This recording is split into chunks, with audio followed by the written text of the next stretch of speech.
Okay, I want to thank you guys. Thank you for joining me in today's class or today's tutorial. We're going to look at data types. Okay, when I mean data types, I'm just going to look at the most basic data type. There could be more advanced types. I'm not going to touch on that. I'm just going to touch on the most basic type that you will find in Python. Right. So in our previous video, we looked at what we call variables and how we create variables. If you have any questions, please check out the link in the description about variables. Okay, and so we said in our previous lesson that variables, when we're creating variables, we have to give it a name the variable, and then we assign it a value. So today we're looking at the value part. Okay, so the type of that value. Okay, so in today's lesson, I'm going to work with one variable. I'm going to call it data types, data type. Okay, this might be a bit longer, but it's okay, right? And then we're going to assign it different data types and see and check the types of data that value is. Okay, so obviously we said when we assign a data type is going to be attached to the name. The value is going to determine the type of the data. Okay, so in this tutorial, we're going to use two functions. The first function that we're going to use is the type function. The type function allows us to check the data type in Python, okay, of a variable. And then the other one is going to be the dir function. After we find out the function, we're going to check out the methods and attributes that a particular data type has. Okay, so in Python, I want you guys to remember data types are kept in classes. Okay, they are bundled in classes. And what is a class? A class is just bundling of data and their functions or their methods.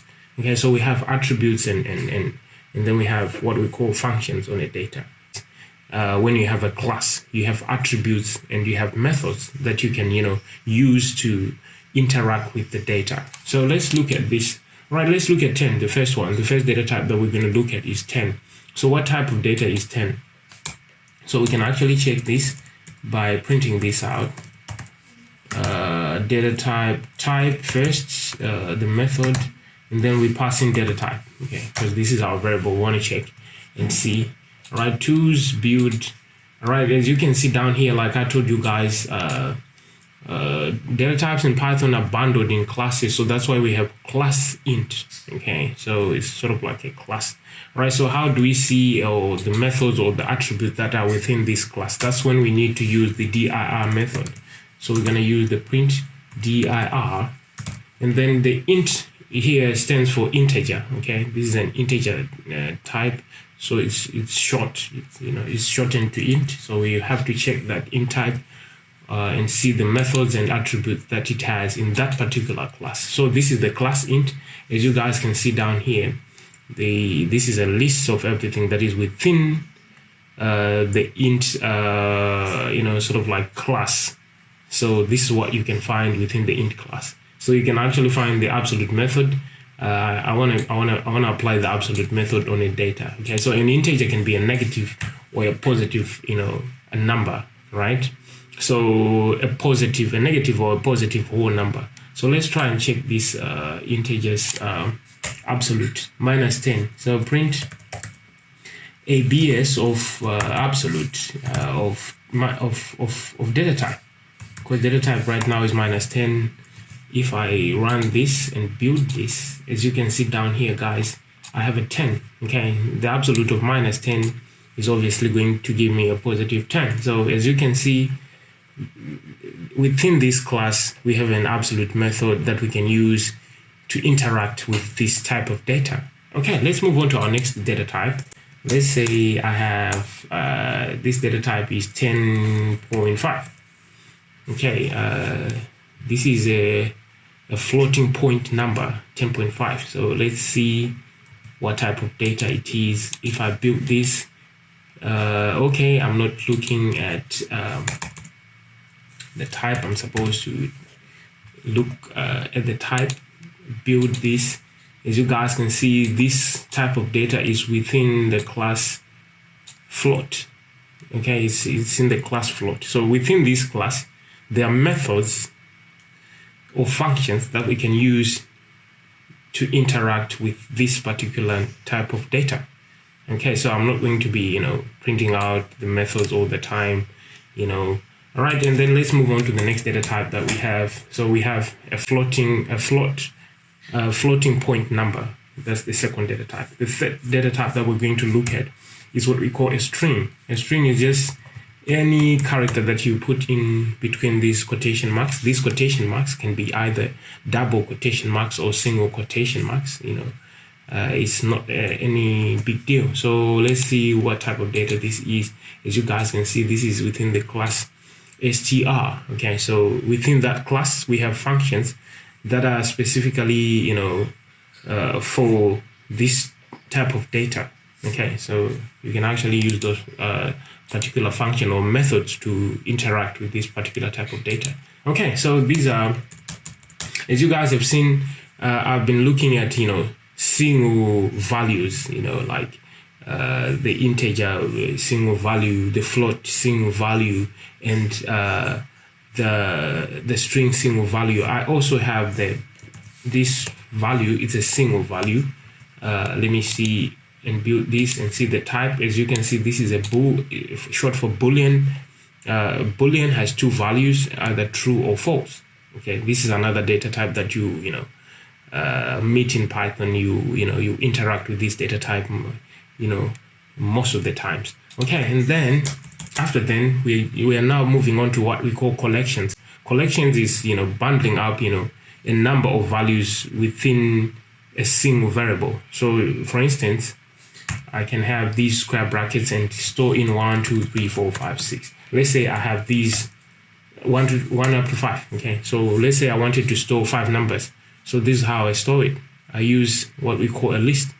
Okay, so let's see what type of data this is. I build. As you can see down here, guys, this is a list. So list is just, you use square brackets and then you put in the values inside, and then you separate them with a comma. Okay, so within a list, you can store any data type. You can store a string, you can store a Boolean, you can store, whatever you want to store. Okay, so now I'm going to change these square brackets to round brackets and see if this changes this data type. Store this. If I run this, build this, as you guys can see, this now changes to a different data type. This is a tuple now. Okay, there are also methods and functions that are within this tuple class that are not that are applicable to this particular class. That might not be applicable to a list class. Okay, so I'm going to take this away one more time and then put in the curly brackets and see if it changes the data type of this. Choose, build. Right now I have a set. Okay, also a set, it's class set. It has got its own functions that are bundled within that particular class that you can use to manipulate this particular data type. Okay, so that is another data type. Okay, now I'm not going to change. I'm going to change what is inside here when it comes to this particular data type. I want you guys to check it out. Name, and then colon, and then I'm going to put in my name here. Right, as you can see, guys, this particular data type, it has got key value pair. Okay, I can keep in multiple ones. I can say class. This is my class, or grade. Let me just say grade, and I can pass in any grade. I can say A, grade A. And as you can see, I can store multiple key value pairs. This is applicable perhaps when you are making a login. You can store data in this particular format. Okay, so as you can see down here, this is a dictionary. So you can actually say username here and a password. And then you can store that particular type of data. That's where it's applicable. It has its own functions. It has got its own. It's within its own class, as you guys can see down here. This is a dictionary function.